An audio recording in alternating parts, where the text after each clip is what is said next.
जय हिंद दोस्तों, स्वागत है आपका। आज के जेटेड क्लास में हम लोग देखने वाले हैं बाल विकास एवं शिक्षा शास्त्र से 30 महत्वपूर्ण प्रश्न। ये सारे प्रश्न आपकी परीक्षा के लिए बहुत ही इम्पोर्टेंट होने वाली है। तो चलिए स्टार्ट करते हैं और देखते हैं पहले प्रश्न को। पहला सवाल है कि सामाजिक नियमों व कानूनों के विरुद्ध व्यवहार करने वाला बालक क्या कहलाता है। सामाजिक नियम और कानून के विरुद्ध यदि कोई बालक व्यवहार करता है तो उसे क्या कहते हैं। पिछड़ा बालक, मंदबुद्धि बालक, जड़बुद्धि बालक या बाल अपराधी। तो देखिए, यदि कोई ऐसा बालक जिसका व्यवहार सामान्य सामाजिक व्यवहार से इतना भिन्न हो जाए कि उसे समाज विरोधी कहा जा सके, अर्थात वह सामाजिक नियमों व कानूनों के विरुद्ध व्यवहार करने लगे, तो उसको बाल अपराधी कहा जाता है। तो इसमें आंसर हो जाएगा ऑप्शन 4। ठीक है, चलिए अगला सवाल देखिए। अगला है, एक शिक्षक को कक्षा में कार्य करना चाहिए। कैसा कार्य करना चाहिए? प्रगतिशील भूमिका में, प्रभुत्ववादी भूमिका में, प्रजातांत्रिक भूमिका में, प्रभावशाली भूमिका में।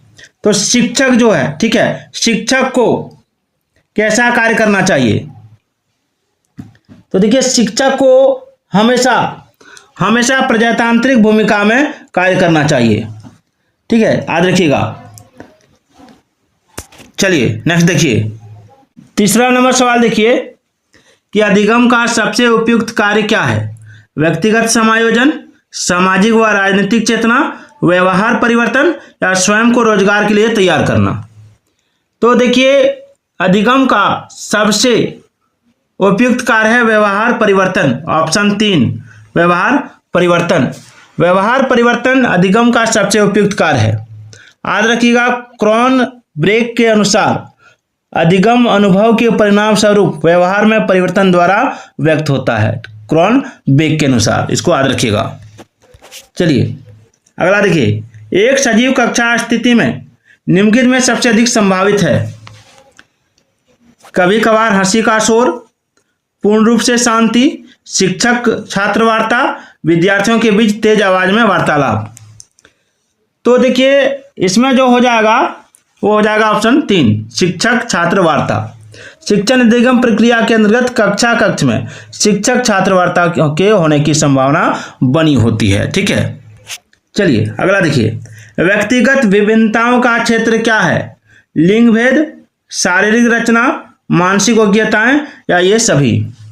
तो देखिए, व्यक्तिगत विभिन्नता जो होता है उसमें आपका ये सभी हो जाएगा। स्किनर का विचार था कि व्यक्तिगत विभिन्नता में संपूर्ण व्यक्तित्व के ऐसे पहलू शामिल किए जा सकते हैं जिनका मापन हो सके, और इन पहलुओं में लिंग भेद, शारीरिक रचना, मानसिक योग्यताएं आदि प्रमुख हैं। चलिए छठा नंबर देखिए कि निम्नलिखित में से कौन मानव विकास का सही क्रम है।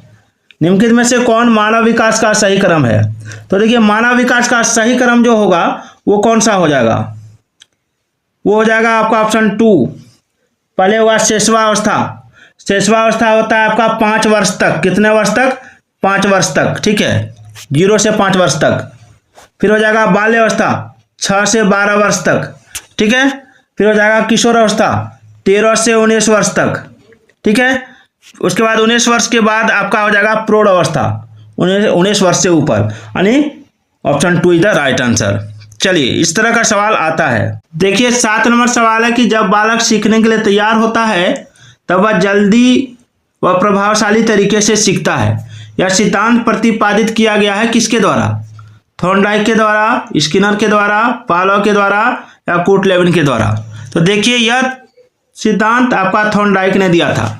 थॉर्नडाइक जी कहते हैं कि जब बालक सीखने के लिए तैयार होता है तो वह जल्दी व प्रभावी तरीके से सीखता है। और याद रखिएगा, थॉर्नडाइक ने सीखने का 3 प्रमुख नियम बताया है। तत्परता का नियम, अभ्यास का नियम और प्रभाव का नियम। याद रखिएगा। ठीक है, 8 नंबर देखिए, आपके अनुसार शिक्षण क्या है? आपके अनुसार शिक्षण क्या है? एक प्रक्रिया, एक कला, एक कौशल या 2 और 3 दोनों।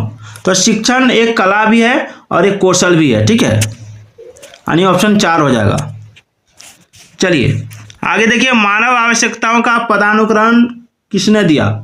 मानव आवश्यकताओं का पदानुक्रम किसने दिया? थॉर्नडाइक ने, मास्लो ने, गिलफोर्ड ने, कॉपका ने।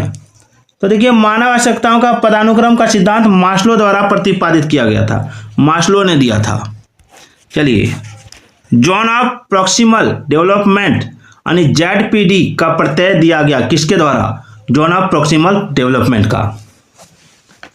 तो zone of proximal development Vygotsky द्वारा दिया गया था, वाइगोत्स्की द्वारा। वाइगोत्स्की के अनुसार बच्चे के संज्ञानात्मक विकास हेतु उन्हें उनके वास्तविक विकास स्तर से संभाव्य विकास के स्तर की ओर ले जाया जाता है, और इन दोनों स्तरों के बीच के अंतर को ही वाइगोत्स्की ने समीपस्थ विकास का क्षेत्र यानी JPD कहा है।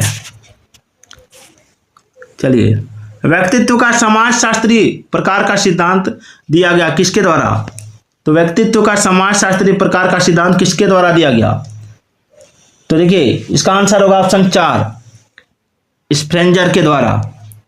व्यक्तित्व के समाजशास्त्रीय प्रकार का सिद्धांत स्प्रेंजर द्वारा दिया गया।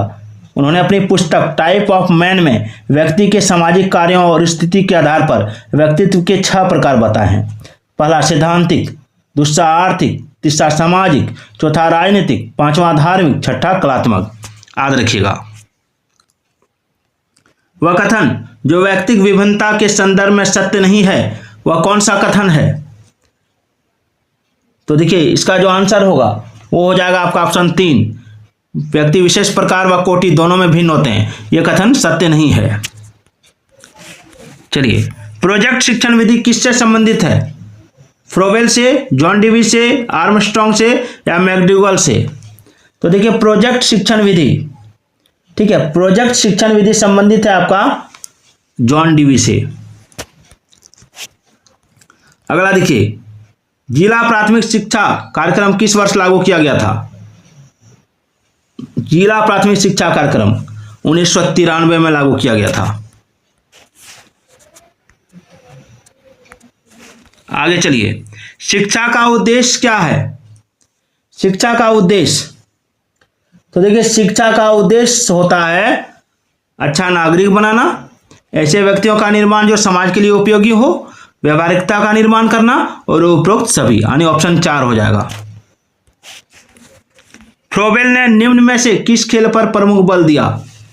तो फ्रोबेल ने जिस खेल पर बल दिया था वो है आपका गेंद का खेल। फ्रोबेल को खेल प्रणाली का जन्मदाता माना जाता है, इसको याद रखिएगा कि खेल प्रणाली का जन्मदाता किनको माना जाता है? तो फ्रोबेल को। और फ्रोबेल का विचार था कि सभी प्रकार के खेल जो मैदान में खेले जाते हैं बालकों के शारीरिक, मानसिक, सृजनात्मक तथा सामाजिक विकास को बढ़ाने में सहायता प्रदान करते हैं, याद रखिएगा। चलिए, प्रयोगात्मक विधि को सर्वप्रथम प्रस्तावित किसने किया था? तो देखिए प्रयोगात्मक विधि को सर्वप्रथम प्रस्तावित किया था आपका विल्हेल्म वुंट ने, याद रखिएगा। उन्हें प्रयोगात्मक मनोविज्ञान का पिता भी कहा जाता है और इस विधि के अंतर्गत पूर्व निर्धारित दशाओं में मानव व्यवहार का अध्ययन किया जाता है। आगे, बालक का चिंतन किसके द्वारा प्रदर्शित नहीं होता है? तो देखिए बालक का जो चिंतन होता है, ठीक है, वो आपका प्रदर्शित नहीं होता है व्यक्तिवाद के द्वारा, ठीक है। चिंतन मानसिक क्रिया का ज्ञानात्मक पहलू है। बालक के ज्ञानात्मक पहलुओं में सजीवतावाद, यथार्थवाद और आत्मकेंद्रितता तो पाई जाती है, लेकिन व्यक्तिवाद का अभाव होता है। तीनों पाया जाता है, व्यक्तिवाद नहीं पाया जाता है, याद रखिएगा। देखिए 19 नंबर, देखिए समूह शिक्षण क्या है? समूह शिक्षण क्या है? देखिए समूह शिक्षण जो है वो है आपका संसाधनों, रुचि व विशेषता का इष्टतम उपयोग करने हेतु शिक्षकों के समूह द्वारा शिक्षण। चलिए आगे चलिए, बाल अंतर्बोध एयरसेप्शन परीक्षण का निर्माण किसने किया था? बाल अंतर्बोध, तो देखिए बाल अंतर्बोध का परीक्षण का निर्माण जो किया था वो क्या था आपका बेलक ने, याद रखिएगा बेलक ने। आगे, एक शिक्षक की सबसे महत्वपूर्ण चुनौती क्या है? एक शिक्षक की सबसे महत्वपूर्ण चुनौती है शिक्षण अधिगम प्रक्रिया को आनंदप्रद बनाना, ठीक है। समावेशी शिक्षा से तात्पर्य क्या है? ये बार बार परीक्षा में पूछा जाता है। समावेशी शिक्षा से तात्पर्य है नियमित विद्यालयों में सभी प्रकार के बालकों का बिना किसी भेदभाव का स्वागत करना। अर्थात सामाजिक समावेशी शिक्षा समाज के सभी वर्गों व बच्चों को शिक्षा की मुख्यधारा में समाविष्ट कर उन्हें शिक्षा के समान अवसर उपलब्ध कराती है। आगे, निम्न में से कौन पुनर्बलन का एक प्रकार नहीं है? पुनर्बलन का प्रकार, तो देखिए पुनर्बलन का प्रकार कौन नहीं है, तो ये हो जाएगा आपका ऑप्शन 4, उपयुक्त में से कोई नहीं। यानी सकारात्मक शाब्दिक पुनर्बलन का प्रकार है, शारीरिक दंड पुनर्बलन का प्रकार है, नकारात्मक शाब्दिक पुनर्बलन ये प्रकार है।